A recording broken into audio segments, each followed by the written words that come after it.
do your thing. We're live, so I won't try now. What's up, everybody? Robin here. Nina here. There, I guess there. So the last time Nina and I did a live together, which was, I think, around the beginning of September, I issued a challenge to Nina. For those of you who were there, who are watching it, as a reminder, for those of you who weren't there and weren't watching it, here's what the challenge was. We were talking about, one of the best things about doing live stream video content is that once you're done, you're doing an interview or something like that, you can take it, you can give it to an editor, you can clip out pieces of content that are then appropriate to share later on, less than 90 seconds. They're good promotional material. They're a great way to get engagement with, if you're doing interviews with the people that you're interviewing. And when we were having that conversation, I said that if you were somebody that was like not always set up to shoot or like didn't like doing pre-recorded video, you could potentially do a live on your own and get micro content out of that, give it to an editor and clip it out. And we had a bit of a disagreement about that. And so I'm putting my mouth where my mouth is. And I'm going to go live for, let's say, 10 minutes. Okay.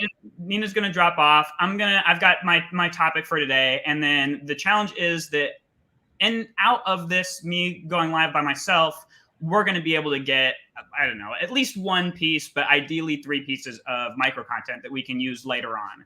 And 3. I challenge you to 3. Number 1. Number 2. I accept. And I did take on a challenge myself, which I haven't even told you about, when I did my expert series with Ed Truxell, who is a live specialist in the video world, and to go live myself at some point. Yeah, we'll see how this goes for you today. So okay. I'm gonna hop off. And I'm going to give you 10 minutes. And if you're still in the middle of it in 10 minutes, I'll give you a couple more minutes. And then I'll come back in and be like, whoa. Okay, it's a deal.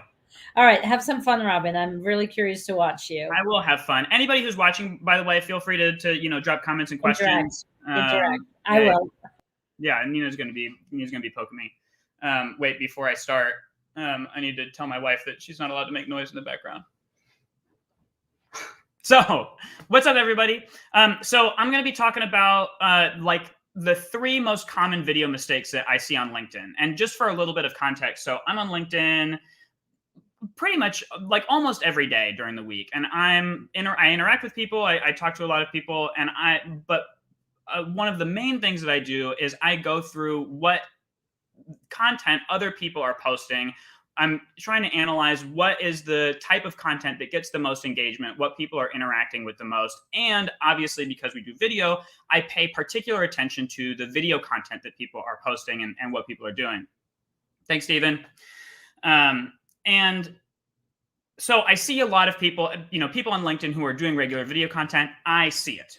And there are 3 really common and really easy to fix video mistakes that I see as I'm doing this. And so I'm going to talk about kind of each one in turn and like go a little bit into the weeds, right? So the first one, I'm not going in any particular order of importance, but this first most common video mistake that I see on LinkedIn is probably the one that causes the most detriment in terms of likes and comments. And that is people putting videos on LinkedIn and not including closed captioning. Closed captioning, for those of you who don't know, it's like the subtitles. It's the text that would go at the bottom that reflects what the person is saying. Why is this such a grievous sin? Most people, I don't have the exact stats in front of me, but it's definitely more than 80% of people watch videos on social media on their phone. And it's something like more than 95% of those people watch those videos without sound. So if you do not include closed captions on the bottom, and you're doing a video where you're talking to the camera, all people are seeing is just, which gets like really old really fast. Remember, with video on social, you've got about 3 seconds to snag somebody's attention. And so if you're talking to the camera and they can't see what you're talking about, they're gone. And that's more than 80% of your audience kind of right off the bat. I know a lot of people avoid doing closed captions or subtitles because it's like one extra thing to do. It's like a technical element, whatever. I'm not going to get into that right now. We do have a video, how to do closed captions. We use a app called Otter AI at Clockwise Productions. But once you get into the habit of it, once you're practiced at it, it adds like a couple of minutes to the video production process. It's really not that big of a thing. It's just a tool like anything else. Yeah, we have a video how to putting in the comments. Like how to do closed captions. And so if you're somebody who's doing video on LinkedIn, you absolutely must do, or any social media platform, include closed captions in your videos, because immediately that's going to quintuple the size of your audience that's going to be able to like and comment and interact with the videos you're making. And you'll see, and you notice this for yourself if you're on LinkedIn a lot and you're watching content, look at the people who are doing video content, and there's such an obvious difference between people who are including closed captions in their video and people who are not. And a lot of the videos that I see that don't include closed captions have, few likes and little engagement because there's no opportunity for people to engage. If they're watching with the sound off, they don't know what you're talking about. So that's I would say the most common, that's like if, whatever, Pareto's principle, the 80-20 rule. If you're going to do one thing that's going to provide 80% of the results in terms of your video marketing, includes closed captions. It's going to make a world of difference. The second thing, most common mistake that I'm going to talk about, and this one's a little, self-effacing at the moment, is talking about backgrounds. Anybody who's watching this can see that my background is like pretty messy. It's got a lot going on. But it's, the sin, whatever. The common mistake is really having an unintentional background, right? Your background conveys a message about who you are and what you do. It's nice to have a very clean background where there's a little going on and it's not that distracting. But let's say, this is something that I see quite often, you've got like a nice and clean background, but like, you've got a plain wall behind you and there's like a crack in the paint, right? Or something else that I'll see a lot is there's a table in the background and it's got like personal mail on the table. And these are, they're little things, but what you have here in this frame that you're working inside of is your branding, right? It's your brand. It's conveying who you are as a person. And so if you're being unintentional about what's in the frame with you, all of those things are sending a message. And with unintentionality, it's sending stuff like, doesn't pay attention to detail, or like leaves personal stuff. You don't see this very often, but like an unmade bed in the background, you're inviting people into a personal space that's not well cultivated or not well curated.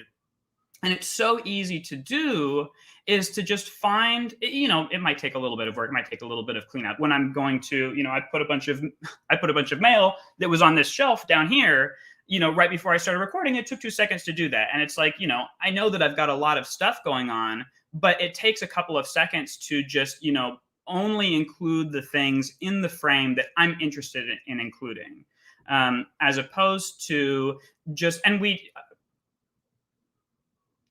do advocate making it as quick and easy as possible for you to shoot, just no problem, right?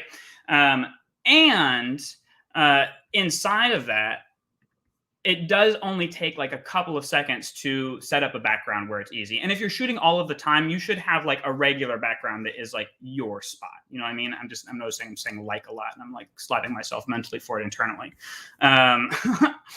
So that's common mistake number 2, is having unintentional things in your background. So when you're setting up to shoot for social video or for any video, you want to make sure that you've curated your space. And the space I'm talking about is this 16:9 frame. That's generally what we recommend for Facebook, LinkedIn. That's what you need for YouTube. If you're doing Instagram, or for LinkedIn, a lot of people do square videos as well. But whatever your aspect ratio that you're working inside of, that's your space to showcase who you are and what you're about. And take a couple of minutes before you start shooting and make sure that that space reflects you and your brand accurately.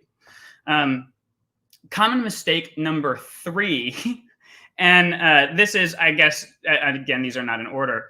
But common mistake number 3 is probably 1, the easiest thing to correct, and 2, will have the second largest impact on how your videos look. And this is framing. I'm going to start with, I'll just like mess up my frame and show you. So, this is one of the most common framings that I see that doesn't work, right? And, I'm not taking up a lot of the frame here. When you're framing, just by the way, you want to have your head, when I started, more or less like touching or close to the top of the frame. If you're here, this does a couple of things. One, there's just a lot of space that's not you. You're not able to grab the person's attention who you're talking to quite so easily. And two, if you need to include closed captioning, now all of a sudden your closed captioning is happening like right over your face, which doesn't look good, right? And so that's actually another reason why potentially people won't include closed captions, because if their framing is all wrong, it might not look that good. Another thing, another like, common framing issue that we'll see is like people being too close to the camera like this. If you're too close, we're on social. I'm sorry, my eyeline's changing because I'm looking at the frame while I'm doing this. But if you're too close, like we're on social, right? Where video brings, what it does really on an emotional level is it brings your audience to you. And so now it's like, this is you. And it can be very confronting. It can almost be like a little bit too personal. It's kind of off-putting when you're too close. So a good rule of thumb when you're framing, I like to say like top of your head to breastbone is a great point. The third easy thing to think about when you're thinking about framing, this is actually not something that I'm doing right now. If you're at the point where you're, including maybe some graphics, maybe you want to have some text on the side of you, is to leave like a little bit more space in your framing here. I'm sorry, my framing's reversed. Leave a little bit more space in your framing so you're just slightly off center. This does two things.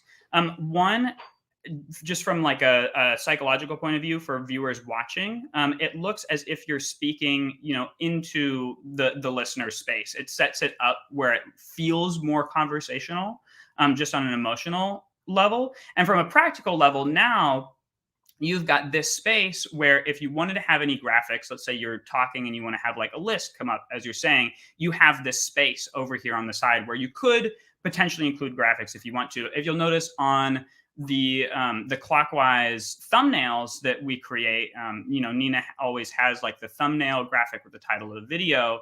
It takes up this space right here, and she frames herself in a way where that space is always available. I'm not doing that right now because I like, just for me, I like the yellow chair being centered. But like if you were going to, so that's something that I'm telling you about this and I'm doing a faux pas at the same time, right? So bad Robin.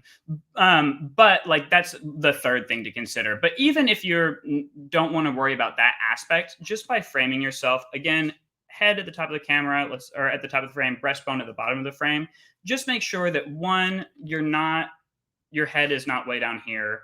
I see this all the time. This is so common.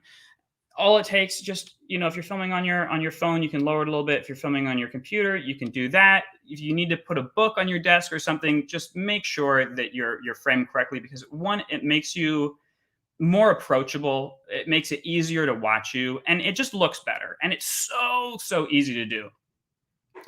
So that is my most common video mistake. Number 3 is framing yourself properly. I'm just going to reiterate the 3 points, and then I'm going to wrap up. So point number 1, most common mistake number 1, not including closed captioning in your video, right? If you're not including closed captioning, 80% of your audience is not going to watch it, not going to like it, not going to engage with you. Mistake number 2, having unintentional things on your background. And again, you just want your background to reflect who you are, what your brand is. And most common mistake number 3, frame yourself correctly. Just, have yourself here. Be easy with us. We want to like you. We want to engage with you. If we see your face, human beings want to like other people. And so give us every opportunity to like see your best side while you're doing video. All right, that's my thing. I'm going to invite Nina back on now, and we'll riff a little bit about that. Hi. How'd that go?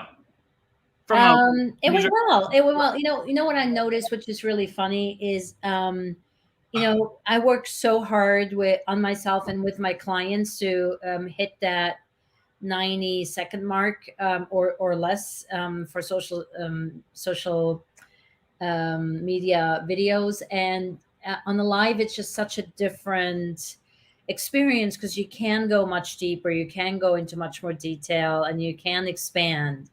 Um, and I think there's just different ways of how people learn or how people take in content, right? Mhm. So I'm sure there's the people who go like, give me the facts in and out, and it's the people who want to actually, have that.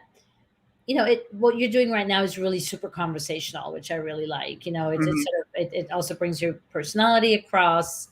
And I mean, I know a lot of people who do really well. They do lives every day, mostly over on Facebook, less so on LinkedIn. But I mean, Shannon, has an amazing practice, and she goes live nearly every day, and she's super personal, and it really works for her. So I think it's I'll be interested to see how the micro content comes out. Yeah, me too. For those of you coming in late, the whole point behind this is a challenge that I gave to Nina, which is I said that you can go live yourself and then cut and edit like micro content, let's say 90-second clips that can then be posted later and used again on social media. So um, Repurposing, yeah, yeah. we'll see if that's possible or not. Which one of us will win the bet? Thanks, by the way, Adriana, for that. You rock. And now the question is, what we never even said what we are going to wager over or about or I for. thought about that. Yeah. To be determined. To be determined. All right. I always like it when there's wine involved, I like that. Let's like okay. like a dinner or a bottle of wine or something like that. I'll wager a bottle of wine on that. Yeah. Okay. Cool. All right. So thank you everybody for listening and sticking with us. Thanks for the engagement. And we'll talk about this. I mean, this is obviously, it's a process. So let's see where the process takes us. Well, we might have a wrap up live about this, Robin. Yeah, I mean, it's I like things that come in threes. So we had the challenge, we did the thing, and then we'll have a post mortem. Post-mortem. There you go. All right, everybody. Thank you for hanging out, and we will see you next week with an awesome guest again on Live Real Talk with Nina. Yeah, have a great week. Bye. Oh, hey, Robin. Oh yeah. We never talked about the challenge. Oh, we never did. You want to take a moment and do that? Yeah. I know we did live, but we're still live. All right, we're still live. We didn't hang up. So just quickly, we're having a mini video challenge in November. It's a kickoff call on Thursday, November 11th, and then it's post a video every day, Monday through Friday, the week following. So it's over on the 19th, and it's a great way to get unstuck, to boost your content, and to have some fun and learn easy and fun video marketing or video content creation. And we'll have a couple of support calls, so there's tons of learning that will happen.